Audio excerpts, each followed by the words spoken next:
Today I'm sharing 3 easy no-bake vegan cookie dough bars, starting with a classic chocolate chip version that requires just 6 main ingredients. The first thing to do for these cookie dough bars is make the oat flour. We've got 2 3/4 cups of old-fashioned rolled oats, and we'll blend them in a food processor until the oats turn into a fine flour. You can of course use store-bought oat flour, which will be even finer and give you a smoother cookie dough in the end, but making your own oat flour is really easy and it's cheaper. Next, we need 1 packed cup of medjool dates, and we'll remove the pits. As you can see, these dates are quite soft and sticky, which is perfect for this recipe. If your dates are not as soft, soak them in hot water for 5 to 10 minutes, then drain and pat dry. This will make it a lot easier for the dough to come together in the food processor. Then we'll add in 1/4 cup of tahini, which is a great substitute for oil in this recipe. It's creamy, slightly nutty, and a good source of healthy fat. There is some variation in tahini brands though, so I've linked my favorite brands in the description box below. In addition to the tahini, another ingredient that will help bring the dough together is maple syrup, and of course it'll bring some sweetness as well.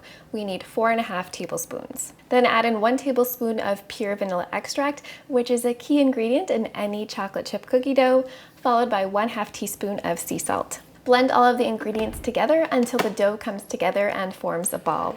You should be able to squeeze the dough between your fingers, but it shouldn't be too sticky. If it is too sticky, place the dough in the fridge to slightly firm up. That's really it for the dough. It's so simple, and it's vegan, obviously, gluten-free, oil-free, soy-free, nut-free. It's probably one of the most popular recipes on my blog, so rest assured it's very tasty. And now I'm just gonna transfer this dough to a bowl, and we're gonna add some mini vegan chocolate chips. You could use regular sized, but I like the mini size in these.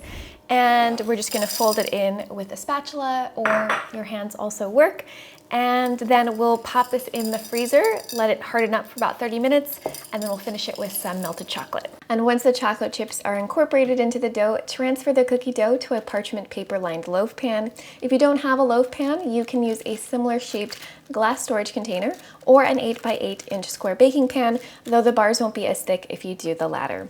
Smooth out the dough and press it all the way into the corners of the pan. I find it useful to use the bottom of a steel cup to smooth out the surface and get it even. Then pop the pan in the freezer for at least 30 minutes to firm up. Now it's time to make the chocolate topping, which is really simple. I'm adding 2 teaspoons of coconut oil to a 1/2 cup of vegan mini chocolate chips. The oil helps make the chocolate topping feel like a hardened ganache, but it is totally optional. And I'm melting the chocolate chips in a double boiler. The saucepan has a few inches of water, and the glass bowl fits perfectly on top but doesn't touch the bottom of the saucepan. The indirect heat will gradually melt the chocolate and prevent it from burning. Whisk the chocolate as you go until it's melted and smooth. Once the cookie dough has firmed up, remove it from the freezer and unwrap the parchment paper. Pour the melted chocolate on top of the slab, and then use a spatula to spread it out evenly across the dough. If your dough is very cold, the chocolate should harden rather quickly, but if it doesn't, just pop the cookie dough in the freezer for a few minutes to set the chocolate. These chocolate chip cookie dough bars have been chilling in the freezer, and now it's time to slice them up. I like to do them into bars, maybe like 8 to 10 bars, but really just depends on how much, how many people you're serving. You can even cut them into little squares for a smaller treat. They're quite rich, so you might not need the whole bar, or you might need 2 bars. It's really up to you. These are so addictively good. They're chewy.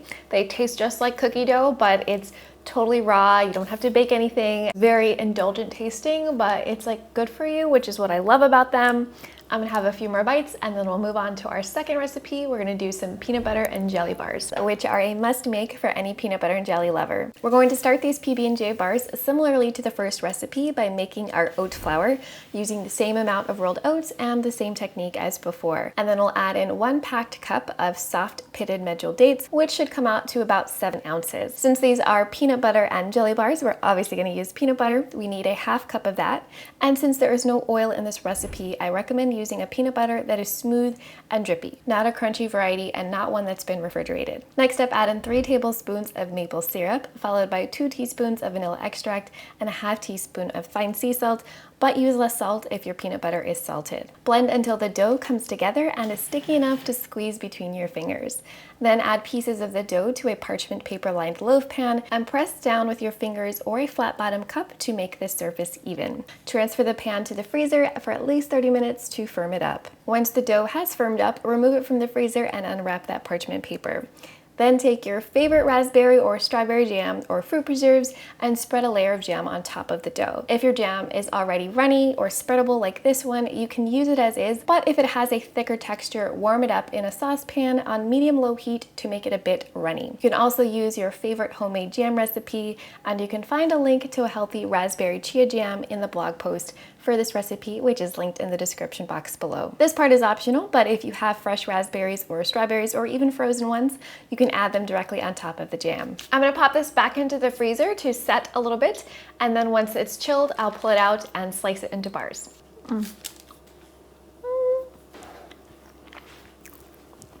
If you love peanut butter and jelly, you're going to absolutely love these. Really tastes like a peanut butter and jelly sandwich, but in dessert form. Of course, if you're allergic to peanut butter, you could do almond butter or cashew butter or tahini like we did in the first recipe to keep it nut-free. But these are a great snack. They're great for kids and great for adults like me who like peanut butter and jelly. So I hope you guys try them out.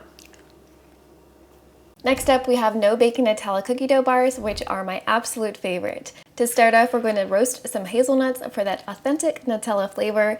Add 1.5 cups of hazelnuts to a baking sheet and roast them in the oven at 350 degrees Fahrenheit for 10 to 15 minutes or until they're browned and very fragrant. Transfer the hazelnuts to a kitchen towel and wrap them tightly. Let them sit in the towel for 1 minute or so to steam, then rub vigorously to help remove the skins. The steam will help with removing the skins, but it's okay if not all the skins come off. Once the hazelnuts have cooled a bit, add them to a food processor and blend until they're finely ground into a flour, but don't overblend or you'll end up with hazelnut butter, which is delicious, but not what we're looking for today. While the hazelnuts were roasting, I blended 1 1/4 cup of rolled oats into oat flour.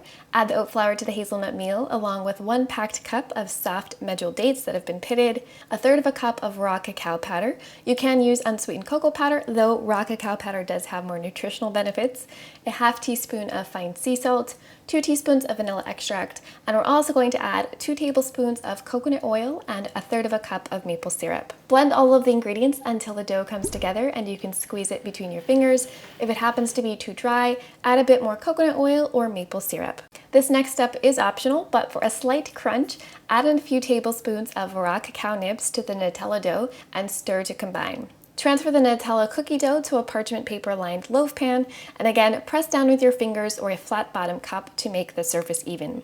Once the dough is evenly spread out, place the pan in the freezer for at least 30 minutes to firm up. The Nutella cake has been in the freezer for about 30 minutes, so it is fully chilled, and now we're gonna take it out of the pan and pour the melted chocolate right on top. If you don't want to use a double boiler to melt the chocolate, you can do it in the microwave. Just make sure you do it in a few rounds. So I do 25 to 30 seconds, give it a stir, and then do that for about 3 times.